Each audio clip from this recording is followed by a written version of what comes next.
Oh, come on in, everybody. Open up your cameras. Hello, hello. Hi, Bruce. Good to see you, my friend. Hello, Lottie. Hi, Gloria. I see two Glorias. Hi, Glorias. Hello, hello, hello. Welcome. Hi. Hello, Allison.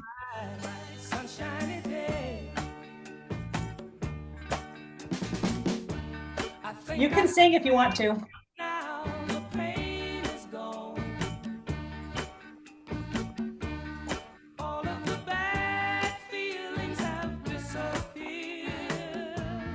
All right. Hi, everyone. Kari Cardinale here. Welcome to our free wisdom live chat, fireside chat with Pam McLean. I'm going to bring up in a second. I'm so excited for today and welcome to all of you. It's so good to see everybody. How many of you are here your very first event with MEA? First time you've ever come into something that we've done? Yes, welcome. Welcome. It's so good to see you. Hope you enjoyed our little dance party. I would love to know where everybody is in the world. So if you could pop into the chat a little hello to everybody and where are you in the world? And I'm getting the weather report, which I always love that too. It's hot in Orlando, everybody. Let's see who's here. We've got Canadians here, all over the US is here. Look at this. Argentina's here. Japan is here. Wow, I can hardly keep up. The UK is here. Love this. Isn't it amazing that we can come together from all over the world? Um, wow. Jamaica's here. Love it. Quebec is here. Beautiful and all over the United States. Hello from Holland. Wow. So exciting. So we love having these opportunities to bring all of you together from all over the world to bring our curious minds, our open hearts, to explore topics together. And so just as a reminder, you'll get the recording of this at the end. So if for some reason you have to go or you loved it so much or you want to take notes, you can come back. You could share it with friends. It'll be on our website. And periodically, you'll be seeing little posts in the chat for links. You'll get all those links also in the email, so you don't have to worry if you can't find them all while it's moving along. We've got you covered. Don't you worry. All right, so it is my distinct pleasure and honor to bring up Pam McLean. Gosh, it is so great to have you here with us. Let me just introduce you. Really don't need an introduction, but if you don't know Pam, Dr. Pam McLean, she's a psychologist and she's the co-founder of the Hudson Institute of Coaching. People are going, oh, that's what it is. She is the chief knowledge officer. She spent 4 decades combining her clinical psychology expertise with coaching to move people through life's transitions. She's written books, including Life Forward, Charting the Journey Ahead. She's been on Harvard's Women's Leadership Board. She is such a gift for helping us as we go through such a difficult time in the world right now. It seems more important than ever to have you here. And Pam's going to be teaching with Tom Pollock and Joy Leach on our Santa Fe campus soon, June 23rd to 28th, on a topic called The Bonus Round, Crafting Post-Work Meaning. And so we have lots to talk about today. So thank you, Pam, for being here. So happy to be here. So happy to be here. Yeah. So let's just dive in here. I do love, as we've spent a lot of time at MEA exploring transitions. It's one of the most common reasons people come to see us is they're navigating some kind of a transition. Often a career transition is a leading factor. And retirement has expanded now into many different decades. You see folks who may be selling a company or aging out in their 30s or 40s. Some are retiring in their 50s, some in their 60s, some not until their 70s or their 80s. And so that whole professional journey has certainly evolved. But I'd love to have you talk a little bit about what you consider this bonus round and how you like to describe this as a wisdom journey. So tell us a little bit about what those two terms mean. Yeah, so I think about the word retirement, which I think is an outmoded term that we could put away. That it really if we think about the history in the US, where we seem to be particularly attached to work, uh, the whole notion of Social Security came into being, and retirement was a part of that in the 30s. And at that time, imagine this, that the average lifespan of a man was close to 60, and for a woman, close to 64. And so in those days, it made sense that we talked about sitting back, retiring, putting our feet up, because in addition, the kind of work we did in those days was physically, in many cases, much more demanding than the kind of work that we do today.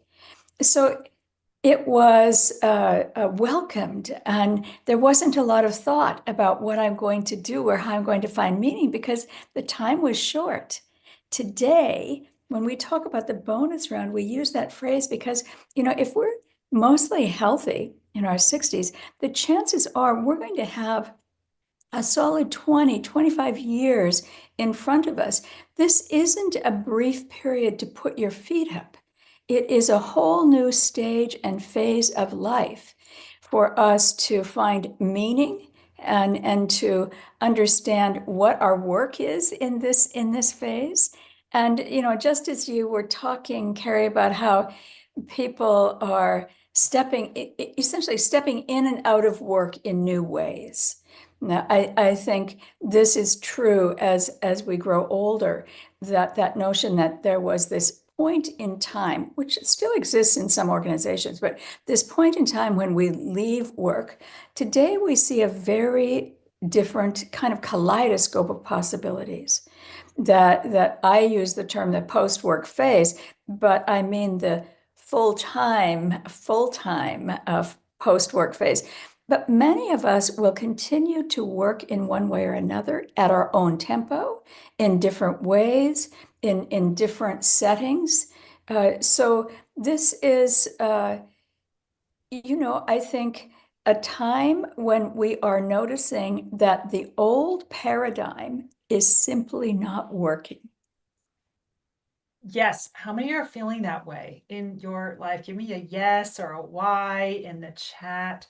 It's interesting in the first half of life, things seem to have a consistency to them. You're growing up, you're a young adult, you're focusing on work, you're focusing on relationships, you're focusing on families, and they all kind of go in a similar pattern.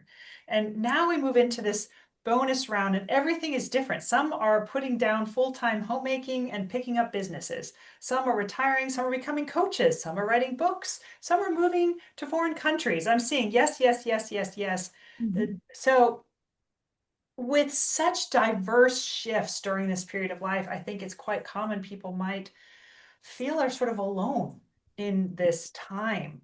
How do you see that during this kind of confusing new paradigm? What are some of the things that we might need to do as we're shifting maybe the previous identity that we used to have and opening up to change our beliefs, our habits, our mindsets to embrace what's new?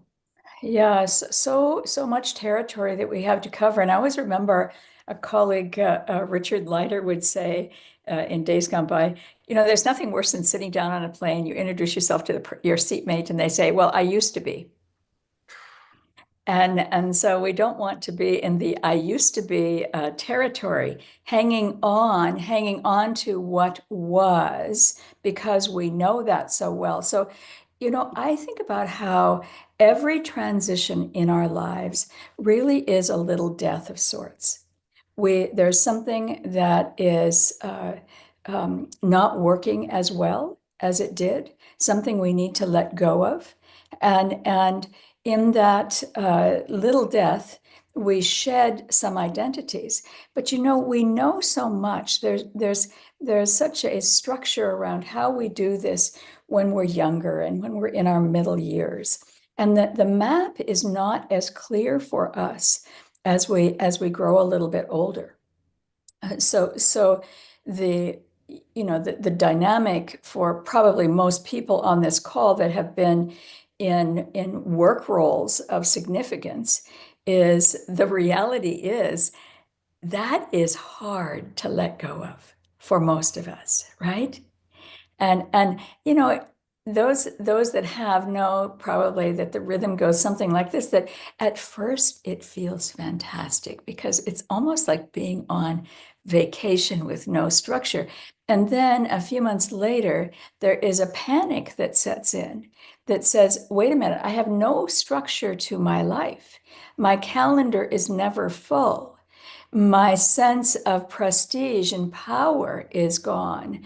My financial abilities have shifted. And oftentimes, as well, the people that I spent the most time with are back in that office. And so there is this dip, you know, kind of from honeymoon to dip. And that space is predictable for all of us. It's, I think, you know, those that have been parents know that the empty nest is a difficult transition, but only for a short time. And then it's quite pleasant. But this transition, I think, is one of the hardest ones because the way forward is not clear. And we get stuck in the old paradigm of retirement instead of looking at what is possible at this stage in life. Yes, Darrell put it in the chat so well that his father called it living 7 Saturdays a week. I It love starts off fun, but then the dulling effect sets in. Yes. So, certainly we've heard the statistics in the world of retirement that the baby boomers, are the ones moving into retirement in mass as an age, and they're doing something with their time. And I'm going to ask everybody in the chat if you can guess. So the average work week, as we know, is about 40 hours a week. But the average baby boomer who's retiring is doing one thing about 47 hours a week. Can anyone guess what that is? And pop it in the chat. What are a lot of folks doing with their time? There, you got it. it. Ooh, Pam, I was wanting to ask you this question. What does that mean? Does that reflect that sense of idleness, not sure what to do? Suddenly television is a companion. It's filling the time, it's keeping the quiet down.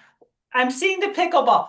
Pickleball may be the saving grace that gets everybody off the TV for sure. But there's something I just felt like psychologically, there's something to me that's very telling about that there how to re-engage takes a lot of energy and effort, and it can be scary and it can be hard. And how do we push ourselves past that inertia? I mean, you've talked about the troughs of life. How do we get, it's hard to push ourselves out of there. Yeah, yeah. Yeah, I think we resort to things like TV or somebody was saying scrolling, whatever we're doing. But there are plenty of people that are adding some other activities that are much more engaging. But I think we do that because we may still be in the trough. Yes. You know, the letting go of a work identity, even when we've planned it, even when we planned it ourselves, it turns out to be a bit of a challenge for us. And I think one of the gifts of MEA, for example, is bringing people together to explore, because I don't think we do this work as well when we do it alone. I think when we're in the company of fellow travelers on this journey, we're going to be more creative about how we see this time. For sure. I think that's partly why pickleball is picked up, because it's very social, right? And this is kind of the trick when you are in that first half of life, you have a social network if you're a parent with the kids. And when you're working, you have a social network with work. And so I've certainly seen this with MEAs. A lot of folks come and they're so excited to be part of the network, about the community, because suddenly there's this whole bastion of interesting people to engage with. And many have said that sitting at home, it's hard, don't know the neighbors, how to reach out.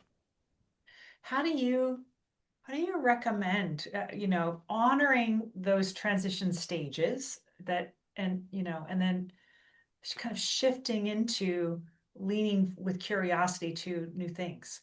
I think we have to cultivate an internal dialogue. I think we have to notice how we're talking to ourselves.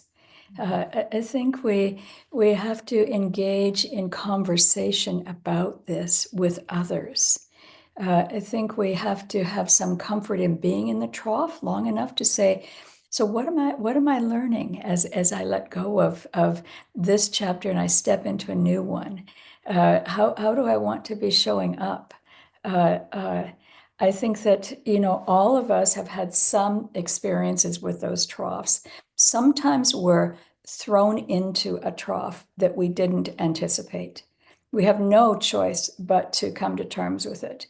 But oftentimes we choose to enter this transition period and then bargain with ourselves about how we could go back to being the way we were. I think I could pick up another consulting gig. I think I could do that, right? And it makes a lot of sense that we have honed our skills so well. And we have a culture that is quite achievement driven, quite a striving culture. And so how do we rearrange the furniture so that we can live a little differently in this time? Yeah, total. Mary Catherine Bateson describes it as the midlife atrium, which I loved that reframe of, instead of imagining the bonus round, the bonus years to just be adding some extension to your house, it's building this beautiful space in the center with sunlight and opportunity to reflect. We call it the messy middle, the trough Mhm. of life, the messy middle, that stage Yeah. of transition when you are not who you were and not yet who you're becoming. And it can be quite scary in those times to want to just regress or want to go backward or to Yeah. stagnate. Right. Well, I think stagnate is a good word. And, Eric Erickson used that term at this stage in life. He said our choice is to be generative or to stagnate. And so if we hold on to all we've known, if we hold on to all of our old habits, it's highly likely we're going to stagnate. And to be generative means that, yeah, we need to stay in the trough long enough to learn and then find our way out into a new space. And I think about a friend of mine who was entering this stage of life, and just as it was happening, and big plans were in the works, and a lot of fun was going to be in the future, her spouse died very suddenly. And all of a sudden, all of those plans were gone. And she found herself thrown into this state of grief that she had never anticipated. And so I think we can't see the future clearly, and it can evolve in lots of different ways. But the good news for us, the really good news, is that there is a lot of information that we are learning, coming to terms with, that says this is not just the final chapter. This is a new stage of life Yes. where we can allow the ego to recede. Imagine such a thing. We can allow the ego to recede. We can grow in our perspective about life. We can start to notice the mysteries in life. If we slow down and don't turn on the TV, everything changes, right? Everything changes. I live in this setting where there are two sets of hawks that I don't know that when, 10, 15 years ago, working at these crazy speeds, I would even have noticed that. Yeah. Yeah. And so when we slow down, we see more. Mhm. Yes. Yes, this richness begins to unfold. And I want to bring in something that Chip said recently on a Rich Roll podcast. It ties to me with generativity, and I'd love to get your take on this. So we know Eric Erickson talks about generativity moving forward versus stagnation. How many of you know somebody who really struggled with the trough, that messy middle, and never moved forward? Someone in your life just couldn't move past a painful relationship or couldn't move past, an identity to let go of. And so Chip talked about, one of the keys to generativity is curiosity. Mhm. That how can we just develop a curiosity to see the hawks outside and to become curious about the smaller things in our life rather than the bigger external things in our life.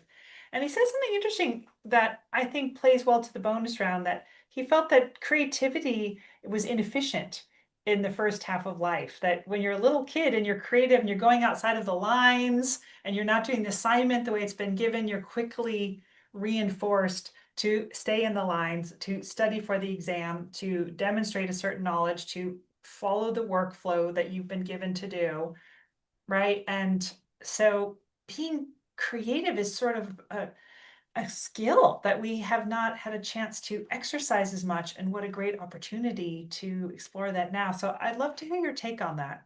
Well, I think it's all good news on the creativity front, all good news. And there's a book that's been around for a long time, Gene Cohen, who wrote Creativity and Aging. And he makes this point that is similar to what you're saying, and that is that we don't have the energy and the time to really engage our creative energies when we're younger.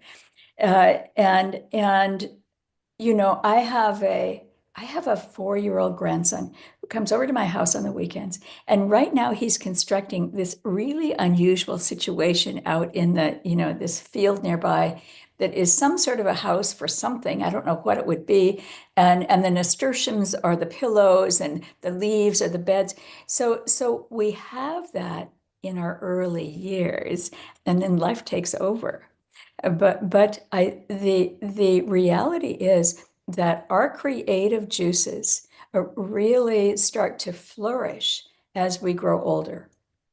Partly it is that, the I am right now learning how to play the guitar. I think if I'd been learning how to play the guitar when I was 35 years old, I'd be going, that sounds bad, Pam. Now this is not going to go anywhere. No, not a good idea. Now I'm just like, I'm having fun with it. So the critic is gone, Yes. and it's all about enjoyment. But what happens when we engage in creative endeavors, and I think it's important to say long enough to get some satisfaction, right? Long enough to get some satisfaction, and then decide, do I want to keep on, or do I want to scrap it? It does something on the health side that is well documented now, that it is good for all parts of our health, our brain, our body, our mind. All parts are enriched by that. Yeah. I mean, you certainly talk about when we were externally driven at one stage of our life, and now we become more internally driven to kind of follow our own inner compass, regardless of what's happening out there in the external world. This is a process that, as you said, is somewhat predictable. Yeah. Yeah, so there is this is a little heady, but there is a guy, Tornstam, who has written a lot about gero. He calls it gero transcendence. Oh, yes, yes, yes, yes. No, So his work, yes. interesting. And so, it's like when we allow the ego to recede a bit, right? That he has this word for there is a cosmic level out there. And if we think of spirituality as being simply a search for the sacred, right? Then we have more access to that. And we have more access to and willingness to look at many perspectives. We have more comfort with ambiguity. We have curiosity capacity that we didn't have at one time. So that the knowing mind starts to recede and the wondering mind starts to come forward. And so that's part of our work at this phase in life. I love this. I'm putting this down, comes forward. So love this. Recede, the knowing mind recedes, the wondering mind comes forward. Yeah. Yeah. So I know that you have some very good news in your own health. I'm wondering you had a cancer journey that you've successfully moved through and had a clean scan. Congratulations. Yeah. And Thank you. you, Yeah. I wonder if that provided a Jero transcendence moment for you, or if you have a new mindset that Well, you're carrying forward. that's a great way of saying it. It was a wake-up call. It was a very powerful experience for me. I am not an anxious person. When I got my diagnosis, I think I spent several weeks in a state of anxiety, going, "Oh my gosh." I knew we were not here forever, but I hadn't given it a lot of thought.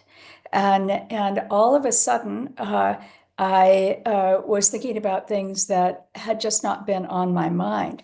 And in the midst of that, at one point, I heard Chip talk about how transforming cancer into a teacher instead of a war to fight makes a difference. And that was powerful for me.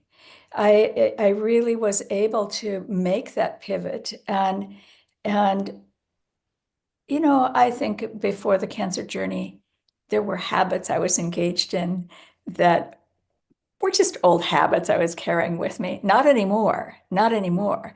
I think a cancer journey or anything like that really awakens us. And if we are fully awake, we ask ourselves, what really matters to me in this life? How do I want to be spending my time? Certainly not in front of the TV for 47 hours a week, right? But I think that it's easy to just keep going with old habits and routines, and then something like that happens, and oh, life upside down, all new vision of what is important. Yeah. Yeah.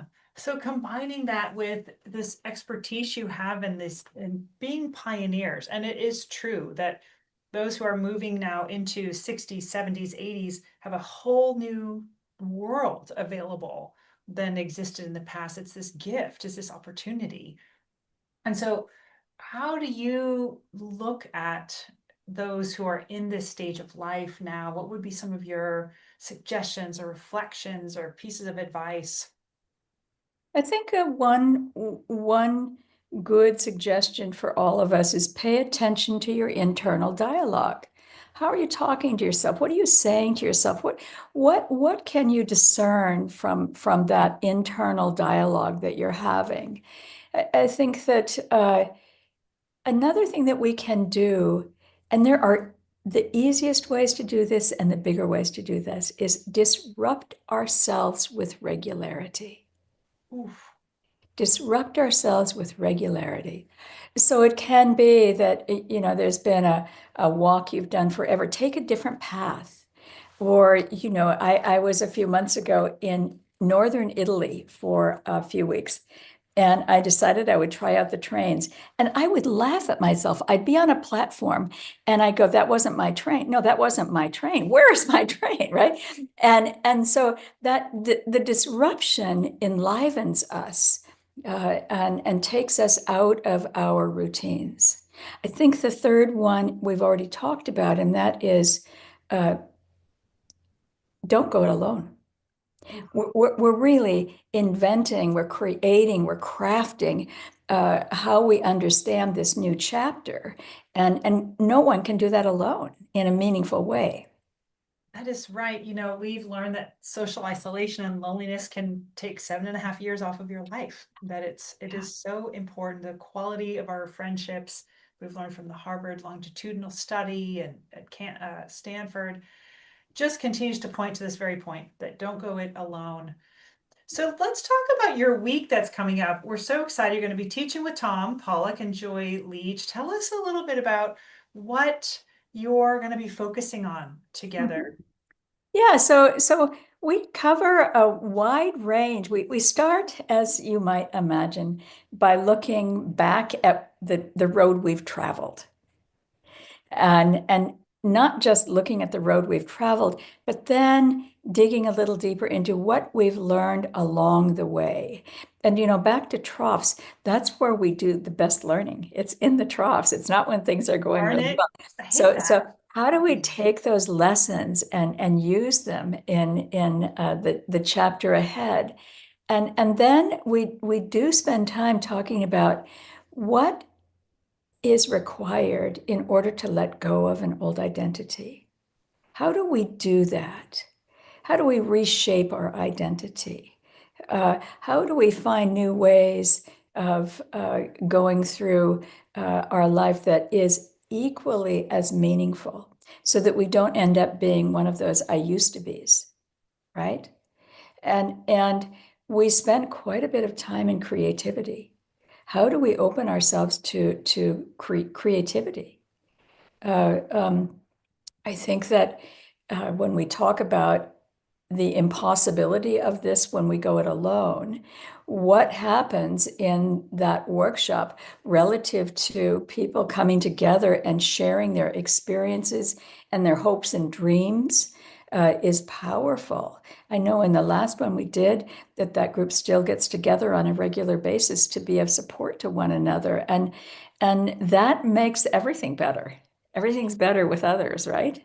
It is, and I love that you're bringing creativity into this. Martha Beck is coming to teach as well, and her new book and her new insight is in discovering that anxiety and creativity cannot exist in the same space. That when you are engaged in a creative activity, you actually can't be anxious at the same time. Have you found that to be Well, the so here's an case? interesting story about that. So I have been dabbling for probably 10 years with pottery. And I used the same teacher for a few years. And I would be at the wheel centering, and she would yell across the room, "Hey, Pam, get out of your head." And when she first started doing that, I'm like, what the heck is she doing? But it took time for me to get that actually I can be in my fingers. I can be in my fingers, and it changes everything. So, I think what you're really opening there is the power of creativity, what we can access in those creative moments. And it's like, I'm sure many people on this call know of the work of Csikszentmihalyi, finding flow in everyday life. The Holly, yes, Right. yes, We have to have just enough challenge yes, to have to reach. And when we're in that reaching space, we generally, I mean, I'm still not very good at the wheel, but I'm in flow when I'm at the wheel. yes, exactly. Love that. That idea that if we are doing something that we're so good at and we're so used to, you have boredom. And if you have something Right. that's too hard for you, that the challenge is too high, you won't do it. But you want to Yeah, get in that in between zone, that flow zone where you're challenging yourself just enough to keep moving. that's I love right. it. I think it is the key to this next stage of life.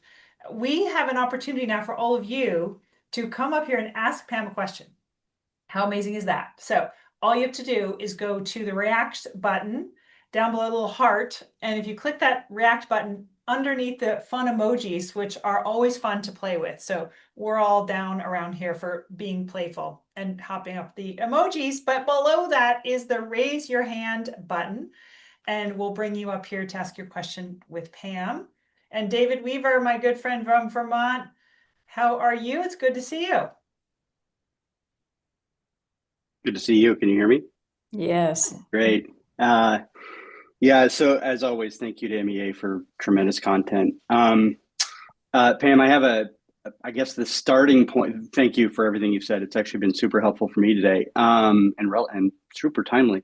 Um, I want to give you a little bit of context before I give you kind of my thought slash question. Your part of what you talked about reminded me of when I first met my financial advisor now 25 years ago. And he asked me, when do you want to retire? And I told him, I thought I would work in the advertising industry this long and blah, blah, blah, blah, blah. And he goes, you just answered a different question than I'm asking you. What I'm really asking is, what how do you want to address the world when you have the freedom to do everything you want every day on your own terms? Which was perfect because he rebranded retirement for me in that moment, and which is kind of fit with a lot of my work with MEA, which has been so tremendous. But in the spirit of black and white thinking, I want to ask the other question. So I was on a phone call with a friend of mine yesterday who was in his mid 40s in my former industry, and he's looking at where AI is going, and he's looking at everything else, and he's looking at layoffs all around him, and he said, I think I'm done working, which I found interesting. And it was the first time, and when we talked about what you talked about today, it was the first time I ever thought about maybe we need to reframe working. Mm-hmm. What might that mean? So I'm just curious how you think about that. Like, do we need another word for work? And also, can I recommend it's not purpose? Yeah, well, what I would say is that, the structures, the social structures in our lives, those of us that are a little older, have been pretty tight until recently. When I was 40, no one would be saying, I'm thinking about quitting work at 40. It didn't happen. But today, this is in the conversation. And I think I'm no expert on that, but I do think that there is plenty coming out about mini retirements, when, stepping out of work for 2 years when I'm 38 and coming back. And I think we're going to see a lot more agility. And isn't that a great thing? Isn't that a great thing that we might do this dance of life a little bit differently? Because, we have I believe I had a lot more energy when I was 40 than I do at this stage in life. So yeah, I think you're spot on. Yeah, thank you, David. That was awesome. Wesley, are you able to open up your camera to come on stage by chance? Camera's not working too well, but this is Dr. Wesley Brown. Pam, got a couple points. If you can hear me. Yes, we can. Yeah, Go can you ahead, hear me? Dr. Brown. Good. Yeah, a couple things. What the other gentleman was just saying. Think about all the millions of people that, for all kinds of reasons, they don't have the opportunities to take a little career break, to explore things, or go to MEA, right? Particularly on site. Mm-hmm. Think of all those folks. Mm-hmm. Okay. So what is our audience? The other thing is too, I'm wondering, Pam, think about spiritual groups and organizations with a capital S and communitas. And there are so many opportunities there for social engagement, whether you're 10 years old, intergenerational, or whether you're 105. Mm-hmm. And there are more and more people that are realizing or reconnecting with some of that in new ways too, not necessarily traditional religious groups, but there's a lot going on. Mm-hmm. So some of it is not reinventing the wheel, but rediscovering what is and what's available. Yeah, absolutely. Absolutely. What do you think? I think that's possible. I do think that there's something unique about the later years that just by virtue of the fact that it's only been in recent decades that we've had this longer lifespan, and so Sure. I think that does change things up in some new ways. That requires some new thinking. But I agree, there are these things that have always been available. Yeah. And just to let you know, Pam, I'm a clinical psychologist and behavioral neuroscience. So I'm very much, in the psych domain, research and also clinical practice based in Princeton, New Jersey. So I'm just saying, yeah, there's a lot going on. That's a lot of good stuff. And it isn't always just about have to do something brand new and make another group. There's a lot of stuff that if we just reach out and connect or respond to people that may be right there right there at arm's length. Yep, absolutely. But it does, right, whether it's geropsych or whatever, it does take some motivation. It does take a lot of times, like your situation, Pam. I mean, you just alluded to your cancer. You're in remission, but nothing like a biomedical hiccup, to put it mildly, to galvanize attention and to refocus. on Absolutely. prioritizations. Yeah, Yep, yeah, absolutely. yeah. Yeah, Thank you so you. much, Dr. Brown. Really great insights. I Dayanara. appreciate that. Thank you. Judith, hi, come on up. Hi, good to see you, Kari, again. Good to And see you. Pam, thank you so much. This is so timely for me, and I'm sure for many people on the call. I took the transitions course in early January. I had retired, or I keep calling it refirement. I don't remember who it was who used that term, but November 1st was my last day of full-time work, coming out of a very stressful uh, legal career in the healthcare industry. And to your point, the first couple of months, pure delight. People were saying like, so what are you doing? And, I was doing yoga and this and that. And I was saying the art of doing nothing has just, that's what I'm achieving. And then I went into the trough. Yes. And I'm feeling myself just trying to pull out of it now.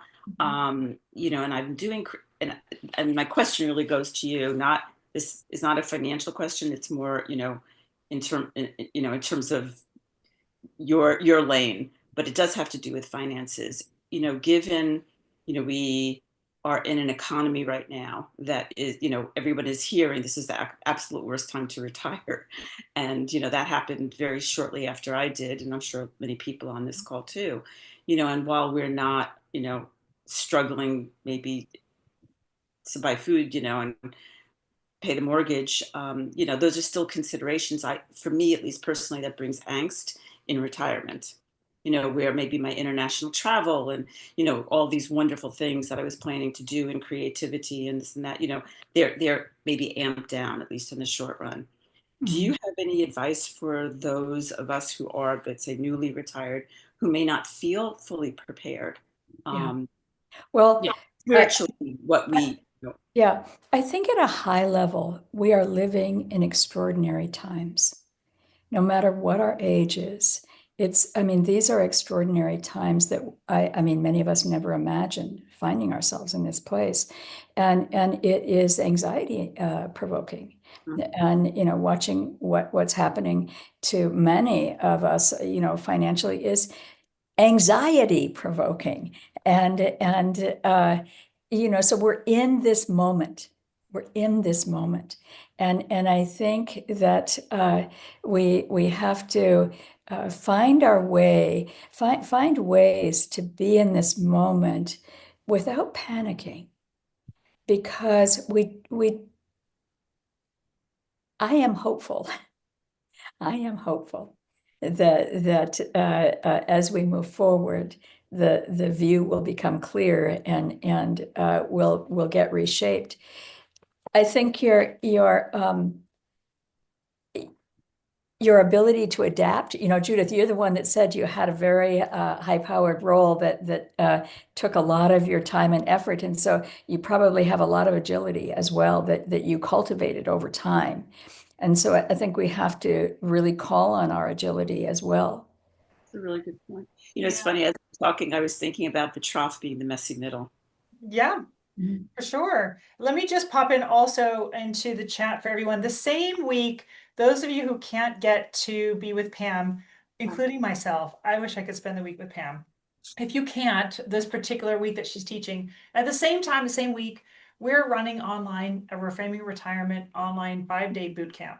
And we are providing a scholarship for free for anyone who has been impacted by the federal furlough cuts, university grants, DEI displacements, and so on. And then for everybody else who's feeling like their retirement nest egg is shrinking, we're giving it 50% off. So Connor will pop that in there.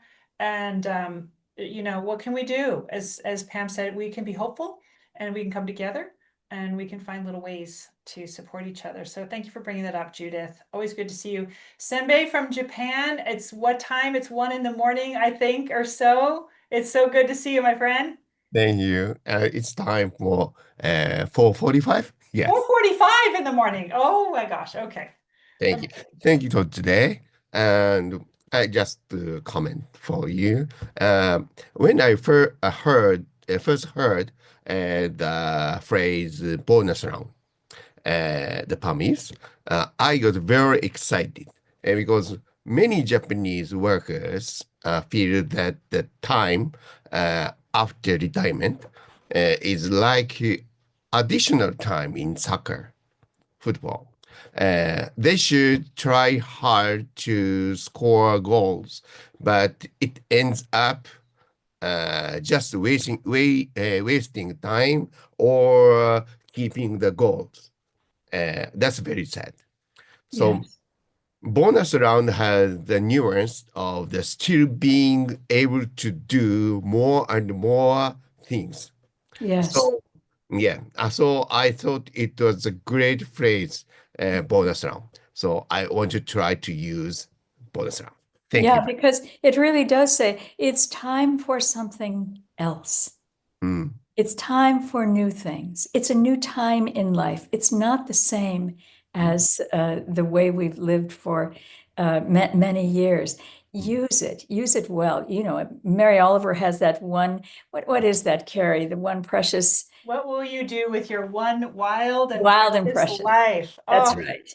Yeah, absolutely. Yeah, thank you for that. thank you, Senbei. thank you. So great to have you as always.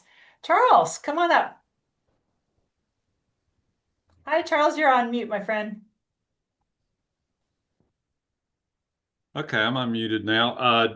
You know, the thing that I'm struggling with the most since my retirement, and I'm 67 years old, is that I have a current gig, if you want to call it that, part-time, and it's connected with my 45-year career. And I'm afraid of letting it go. You know, I want to let it go, and I want to get into doing more things that I've just not done in my lifetime, but there's this fear that's just holding on to me a little bit.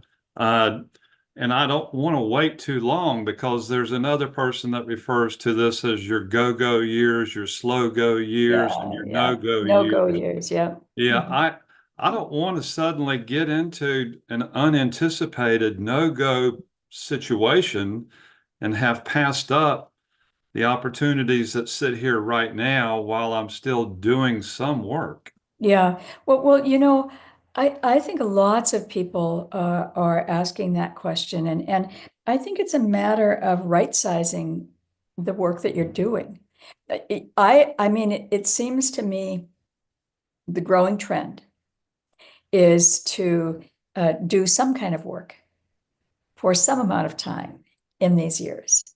And, you know, many of us, myself included, love my work.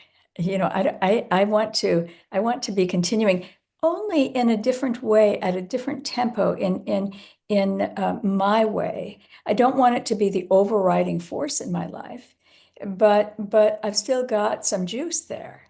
And so I think right sizing is the key for us.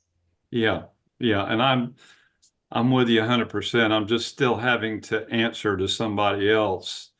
If I could be an independent contractor completely, That I might might make a be able to. difference. Yeah. Yeah, but thank you so much for the response, and I appreciate this entire webinar. Yeah, thank you very much, Charles. Great to have you up here. Let's Mhm. see, Linda Baker, come on up. Hi, Linda. Hi. Great session. Love to be in the community. My question to you, I didn't plan on retiring, but once I found out that I financially did not have to work, it put a whole new spin on where do I want to spend my time. So I kind of back-ended into it. My question for you, being a reformed workaholic, I guess I would say, is coming into retirement and trying to not bring my workaholism into it. And I Yes. think I posted in the chat, I started playing pickleball.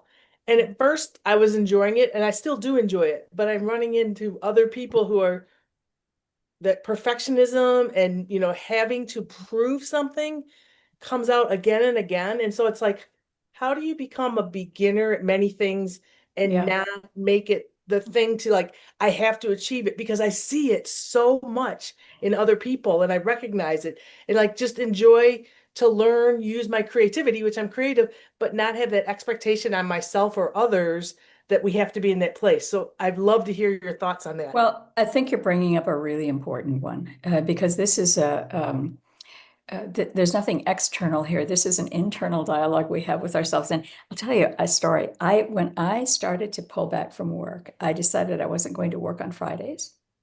And the thing I really know how to do is work. And I would wake up on Friday and say, oh, damn, it's Friday again. How did that happen, right? Because achieving, producing, all of these things were just so ingrained. I think we have to talk to ourselves about this. Yeah. We have to notice it. We have to really, in that dialogue, and maybe even in some journaling, even if it's light, journaling light, right? Oh. The more we see that, the more we're aware of that, the more we have an opportunity to reshape that. What is achievement for me now? It's not what it was at one time. And so I think that struggle that you are alluding to is a very, very common one. Yeah. Stay with it. Stay with it. Yeah. Well, I write on my pickleball paddle on the rim of it, I write, have fun, exercise, social, so that when I get too serious on the court, I look and I'm like, I am not here to win an Olympic medal. There is no money here. I am here to enjoy. And I'm sorry if my partner hates me because I suck sometimes, because that just happens. So Okay, so I love what you're doing on that paddle. And that is really like externalizing your internal dialogue, right? Yeah. No, Yes. I journal about it a lot, but like I said, it comes up over and over. It's like wanting to start something new, but giving myself that permission to be a beginner and to suck. Yeah. Let's go learn to play the guitar. right. I probably can't read notes because I've never read notes, but what would that look like? And just allowing that to be fun. That's Yeah. right. I do think the other thing that this is a little bit of an alley, but new learning matters. So the pickleball is perhaps new learning for you, right? New learning that we engage in long enough to get decent matters for us. It's invigorating. We see something, we build new perspectives and new skills. It's very important for us. Yeah. Yes. We love to say play games that you know you cannot win. Yes, Stage of life. exactly, exactly. Something new. But I cannot emphasize the connection that does occur. The number of people I have Yeah. met. I've got 200 people in my phone now that I played pickleball with. I I love mean, it's it. just incredible. Just I incredible. love it. Thank you so much. We've got a couple you. more left with a couple more minutes, so we'll have to just do like a minute or so each. Hello, Mary Ellen. Go ahead. Hello, I am struck as I'm listening to your statements, Pam, about new learning, because I've gone back to school for a PhD program. But what I also am struck by as I'm considering more and more the various stages of aging is that we're often using the words transition or transcend, which in many instances means crossing over or going beyond, and that alludes to the spiritual aspect of it, which I then move into the indigenous peoples' rites of passage for those of us who are aging. Yeah. And I think that's an extraordinarily significant aspect of all of our considerations around aging. Recognizing what it means to add those aspects of the rites of passage that the indigenous people offer to us. Yeah, so you know, we don't have so many rites of passage anymore, and so I think we have things to learn from them, and I don't know if this fits with what you're saying, but I was thinking as you were talking about this notion of mortality awareness, and that is written about, and how you know, I think it's James Hollis who says we should think about this every day at any age because it changes how we live our lives. That it gets us much more riveted to what matters. But yeah, I think that we could use another ritual or two.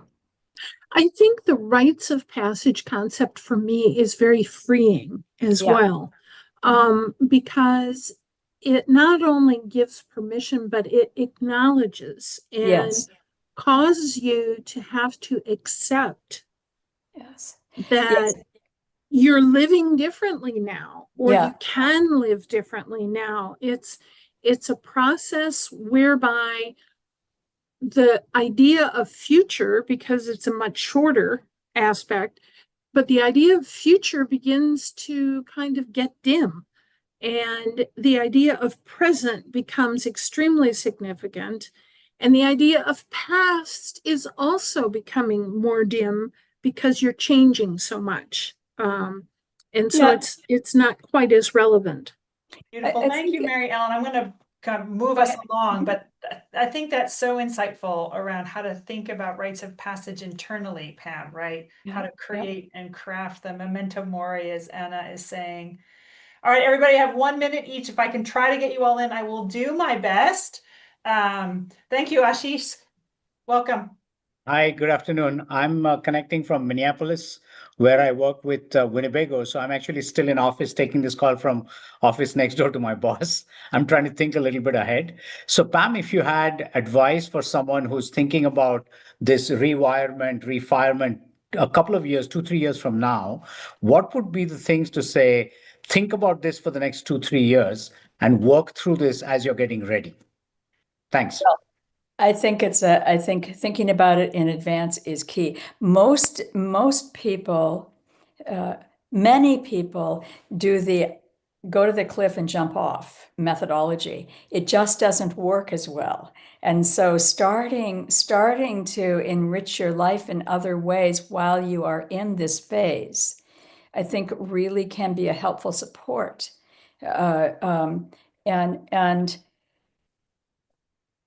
you know, friendships, activities, interests, new learning, all of these things, if we leave them until the moment we leave the office, it can be overwhelming. So start now. Start now. Love it. Thank you. Okay, Jennifer, we'll see if I can get to you, Bob. Come on up, Jennifer. Super quick.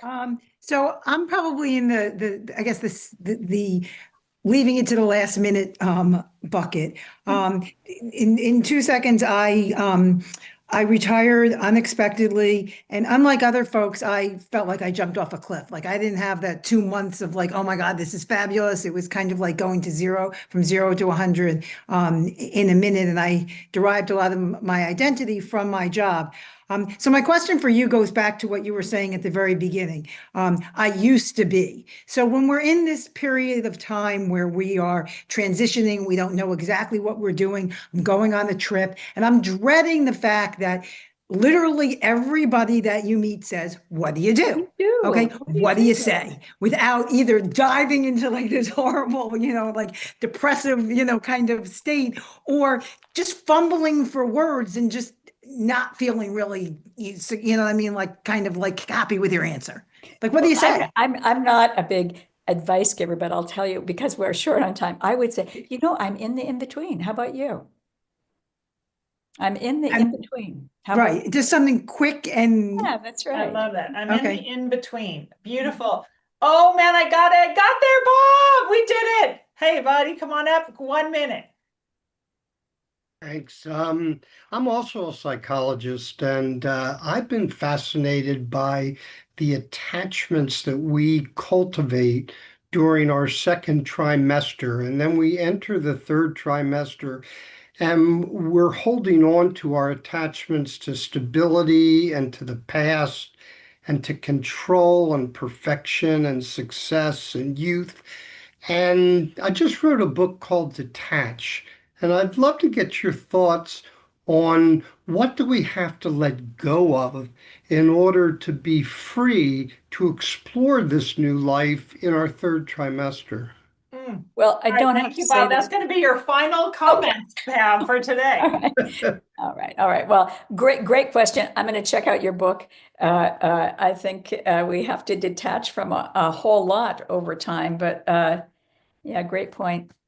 Thank you. Wow. Pam, this was a hot group. Thank you guys for all the questions, for all the chat, for all this engagement. Pam, you are a gift, and really, it's been such an honor to be with you. The thank yous are pouring in. It was such a wonderful, wonderful hour. We could have gone on for another. You will watch the recording. You'll get this. You can share this with friends. Thank you all for coming. You can continue to participate in these free wisdom sessions with MEA. If you have any questions, you can connect with someone at MEA, one of our advisors, who will actually pick up the phone and talk to you and answer any questions that you might have.